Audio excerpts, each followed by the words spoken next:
शादी के बाद पति ने मारा या हाथ उठाया तो काफी हंगामा हो जाता है।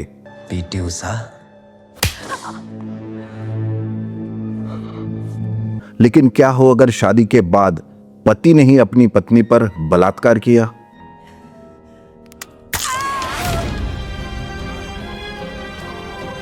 जी हां, पति की तरफ से होने वाली जबरदस्ती मतलब मैरिटल रेप।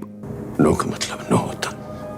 उससे बोलने वाली लड़की कोई परिचित हो, फ्रेंड हो, गर्लफ्रेंड हो, कोई सेक्स वर्कर हो या आपकी अपनी बीवी क्यों ना हो, नो मीन्स नो। हेलो दोस्तों, welcome back. The socialist league के आज के इस एपिसोड में हम देखेंगे कि इच्छा ना होते हुए पत्नी ने पति को सेक्सुअल इंटरकोर्स के लिए मना किया और पति ने अगर जबरदस्ती की तो क्या ये एक रेप होगा? दोस्तों, पूरी दुनिया में 195 देश है और इनमें से पूरे 32 देशों में मैरिटल रेप ये गुनाह नहीं है। और इसमें आते हैं पाकिस्तान, ईरान, बांग्लादेश, अफगानिस्तान और इंडिया। चौंक गए ना? जी हाँ, ये सच है। इन 32 देशों में हमारे देश इंडिया का भी नाम इस लिस्ट में है। क्या एक शादीशुदा औरत की ना उसकी मर्जी कोई मायने नहीं रखती? क्या शादी के बाद उसका शरीर, उसकी सोच, उसका कंसेंट सब कुछ सिर्फ पति का अधिकार बन जाता है? दोस्तों, ये एक ऐसा विषय है जिस पर हमारे देश में सबसे ज्यादा चुप्पी रखी जाती है। तो सबसे पहले समझते हैं कि मैरिटल रेप होता क्या है। मैरिटल रेप का मतलब है शादीशुदा पति द्वारा पत्नी की मर्जी के बिना जबरदस्ती शारीरिक संबंध बनाना। दुनिया भर के 100 से भी ज्यादा देशों में यह कानूनी अपराध है, लेकिन भारत में नहीं। भारत में अगर एक आदमी अपनी ही पत्नी के साथ जबरदस्ती करता है तो उसे रेप नहीं माना जाता। जी हाँ, कानून भी यही कहता है। भारतीय दंड संहिता मतलब आईपीसी की धारा 375 में रेप की परिभाषा दी गई है, लेकिन इसमें एक एक्सेप्शन क्लॉज है जो कहता है कि अगर किसी पुरुष ने अपनी पत्नी के साथ सेक्स किया है तो वो रेप नहीं कहलाएगा जब तक पत्नी की उम्र 18 से ऊपर है। अब इसका मतलब क्या शादी एक लाइसेंस है उसकी मर्जी को अनदेखा करने का? अब सवाल उठता है कि यह कानून क्यों नहीं बदला गया। खास बात यहां यह है कि किसी खास इच्छा के लिए या फिर मौत के बाद या कहे पति द्वारा मारे जाने के डर में कोई महिला हाँ कहती है तो उसे भी बलात्कार ही माना जाता है। ठीक उसी तरह इस कलम में यह भी क्लियर किया है कि इंटरकोर्स करने वक्त सिर्फ पेनिट्रेट करना भी बलात्कार ही माना जाता है और इसलिए आईपीसी की धारा 376 के अनुसार 10 साल या आजीवन कारावास की सजा भी हो सकती है। लेकिन आईपीसी सेक्शन 375 के एग्जेम्पशन 2 में यह बताया गया है कि पति और पत्नी के बीच जबरदस्ती से किए गए इंटरकोर्स को गुनाह नहीं माना जाएगा। और इस एक्सेप्शन में यह भी बताया गया है कि सेक्सुअल इंटरकोर्स और sexual acts by a man with his own wife, the wife not being under the 15 years of age is not rape. मतलब कि किसी महिला की उम्र 15 साल से ज्यादा होगी तो उसे भी बलात्कार नहीं माना जाएगा।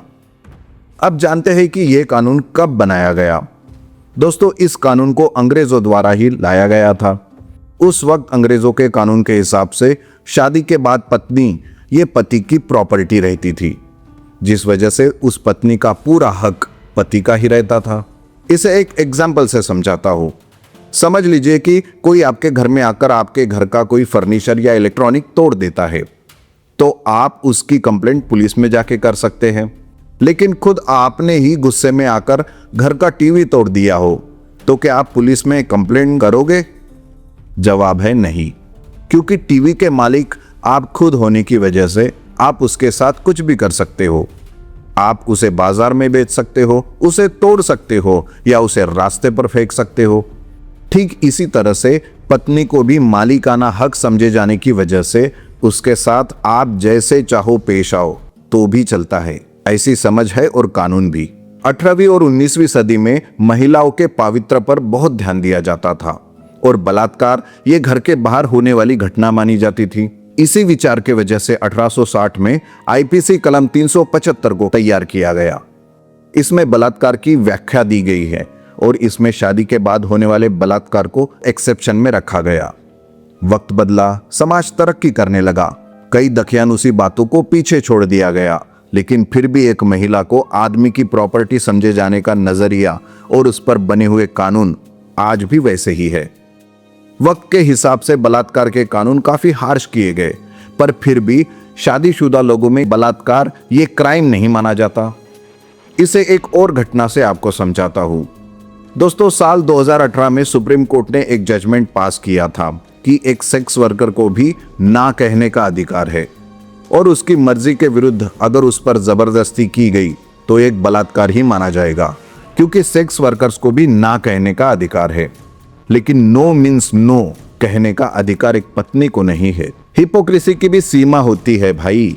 इस पर कोर्ट क्या कहता है कि साल 2017 में हाई कोर्ट ने यह कहा है कि शादीशुदा बलात्कार को गुनाह ठहराना मतलब वैवाहिक संस्था को अनस्टेबल करना होगा।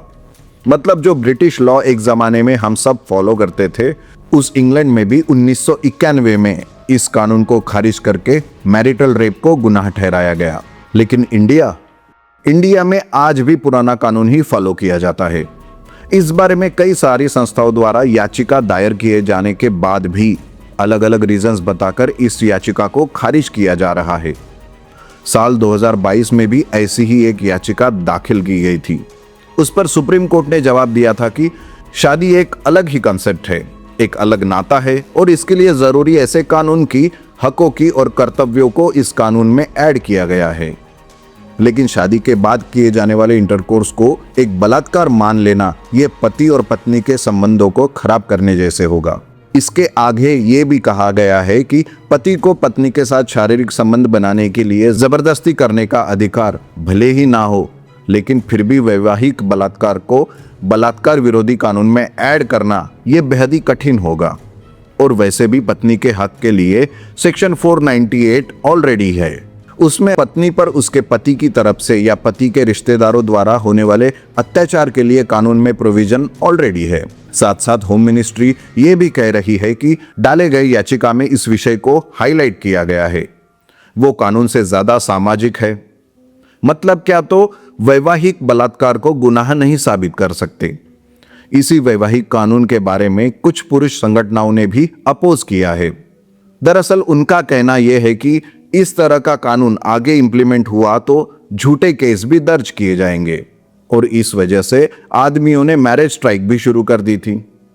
याद है दोस्तों, 2013 में जब देश में निर्भया कांड हुआ था, तब जस्टिस वर्मा कमेटी ने साफ कह दिया था कि मैरिटल रेप को अपराध घोषित किया जाना चाहिए, लेकिन सरकार ने उस सुझाव को ही ठुकरा दिया। आज भी अगर कोई पत्नी कहती है कि उसका पति रोज उससे जबरदस्ती करता है, तो पुलिस कहती है शादी में यह सब होता है। आप बताइए, क्या यही है हमारे समाज की सोच? अब सुनिए कुछ सच्ची कहानियां उन आवाजों की जो आज भी दबा दी जाती है। तो मैंने ये नोटिस किया, जब भी उनको फिजिकल होना था ना, चाहे मैंने कितनी बड़ी भी गलती की हो, वो मुझे माफ़ कर देते थे। और देन जब उनका हो जाता था, देन फिर से उसी वे में वो मुझसे बात करते थे। और लास्ट टाइम पे जब मैं घर से निकली थी, वो इसी बात में निकली थी, उन्होंने साफ साफ मेरे मुंह पे बोला था कि हाँ, मैं तेरा रेप कर रहा हूँ। भारत में करीब 7% शादीशुदा महिलाएं फोर्स्ड सेक्स का शिकार हो चुकी है, लेकिन एफआईआर एक भी नहीं या बहुत ही कम। लेकिन क्यों? दोस्तों, क्योंकि उन्हें डर है। कौन सा डर? आप सभी को पता है दोस्तों। लोग क्या कहेंगे, पुलिस क्या बोलेगी, परिवार टूट जाएगा, बच्चों का क्या होगा, है ना ये सारे सवाल एक महिला के सामने। तो फिर सरकार मैरिटल रेप को अपराध क्यों नहीं मानती? दोस्तों, सरकार का तर्क है कि ऐसा कानून बना दिया गया तो झूठे केसों की बाढ़ आ जाएगी। लेकिन सवाल यह है कि क्या हर कानून में मिसयूज की संभावना होती है? क्या इसका मतलब यह है कि असली पीड़ितों को हम न्याय से वंचित कर दे? दोस्तों, हमें जरूरत है एक ऐसे समाज की जहां शादी में भी मर्जी मायने रखती हो, जहां कंसेंट को जबरदस्ती से ना कुचला जाए, जहां पत्नी की ना भी उतनी ही पवित्र मानी जाए जितनी की शादी का फेरा। दोस्तों, अब है वक्त बोलने का। मैरिटल रेप को अपराध घोषित करना चाहिए, क्योंकि शादी का मतलब सहमति के बिना अधिकार नहीं होता। दोस्तों, अगर आप भी इस सोच से सहमत है तो इस वीडियो को शेयर करें और कमेंट में लिखिए कंसेंट मैटर्स या पत्नी की ना भी ना होती है। शादी एक प्यार और सम्मान का रिश्ता है, जोर जबरदस्ती का नहीं। क्योंकि अगर ना की इज्जत नहीं तो शादी सिर्फ एक बंधन नहीं बल्कि एक कैद बन जाती है। और हाँ, चैनल द सोशलिस्ट लीग को सब्सक्राइब करना मत भूलिए, क्योंकि मैं लाता हूं ऐसे मुद्दे जिन पर बात करना जरूरी है।